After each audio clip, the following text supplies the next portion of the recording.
And joining me now is former Israeli ambassador to the United States, Michael Oren. Good to see you. Thank you, Ambassador. Good to see you, Andrea. Yes. And I want to ask you about the timing.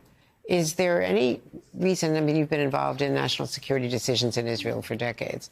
Is there any decision that the War Cabinet would wait until after the High Holy Days when they're saying that the response will be swift, will be painful, and will be overwhelming because Iran had twice as many ballistic missiles in this as in April?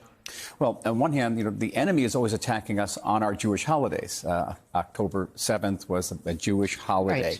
Right. The Yom Kippur 50 years ago was a Jewish holiday, and the Egypt and Syria attack us. So they're looking at our calendar very carefully. But here's an interesting consideration. On Rosh Hashanah, on the high holidays, Jews are in the synagogue. And if a siren goes off, you have to think about how long it takes to get from a synagogue to a bomb shelter. Now, many of us have bomb shelters in our homes. We have rooms that are secure rooms.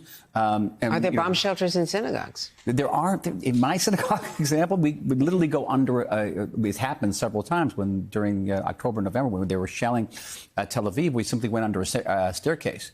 But that's not good to crowd a couple hundred people under a staircase. So I think the Israeli government has to take that into consideration. And what about the soldiers? Are there brigades that are given leave to let them, especially those who've been in Gaza for so long, there are still some there, let them go home for the High Holy Days? Not this holiday. No one's going home this holiday. And under Jewish law, if there's a matter of life and death, you can violate just about every commandment. There are very specific ones that you can't, but fighting for the country is not one of them. So people are not getting leave. They'll be fighting. They'll be on guard and prepared for any possibility. And the defense minister has sent out pictures of the 7 soldiers, men and women, who died yesterday in Lebanon. Well, I think they're now 8. In fact, they were 7 just a few hours ago. Let's talk about what happened in Jaffa, because that's on the street where you live. Literally on the street where I live, yeah. And many people I spoke to this morning actually were there. It was a mass shooting. We don't know if it was related at all, but it was at the same time as Iran was. So that raises a question. I don't think it may be coordinated with Iran, but certainly the terrorists knew that there were incoming rockets and that people would be diverted, that the police would be diverted, and they could get away with this shooting. So this is I live in a mixed city where Jews and Arabs together, we get along pretty well. Haven't had tensions for a long time. And so people didn't suspect when they saw 2 individuals getting onto the train. One of them's carrying an M16 rifle. And, Israeli soldiers, when they're on leave, also carry their rifles. So to see a person in civilian clothes with a rifle is not unusual. One of them was wearing this pin. This is a pin we wear to remember the hostages. So that was a diversional tactic. Let's talk about the bigger picture. I was talking to William Cohen, whom you may know, former defense secretary, and he said that right now, Bibi Netanyahu has the leverage over the administration because we're in the closing weeks of a very closely fought campaign.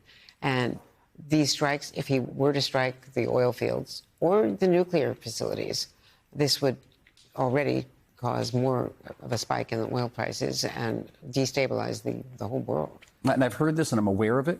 And it's not just the impact on the United States, it's the impact on the Saudis. And we'd like to stay on very good terms with the Saudis. We view them as future peace partners. So a spike in oil prices wouldn't be to that benefit as well. I think that Iran, in a certain way, and I say this without any irony, is a target-rich environment. Yes, there are nuclear facilities there, and yes, those are fair game. There's been question whether Israel has the strategic ability to take those out. We don't have bombers, but we have very small planes, F-15s, F-35. You would need refueling help from the U.S. We have our own refueling capabilities. We do. Look what happened a couple of weeks ago in the operation to take out Hassan Nasrallah, the head of Hezbollah. He was under 60 feet of concrete. But this is a longer range. So do you have the airlift to be able to carry 2,000-pound bombs? Yes, and I think that also because Israel also flew to Yemen in response to the Houthis' attacks on Tel Aviv. Yemen is further away than Iran is. But what about not blindsiding the U.S. anymore? The U.S. did not know about the pagers, didn't know about Nasrallah, didn't know about Haniyeh.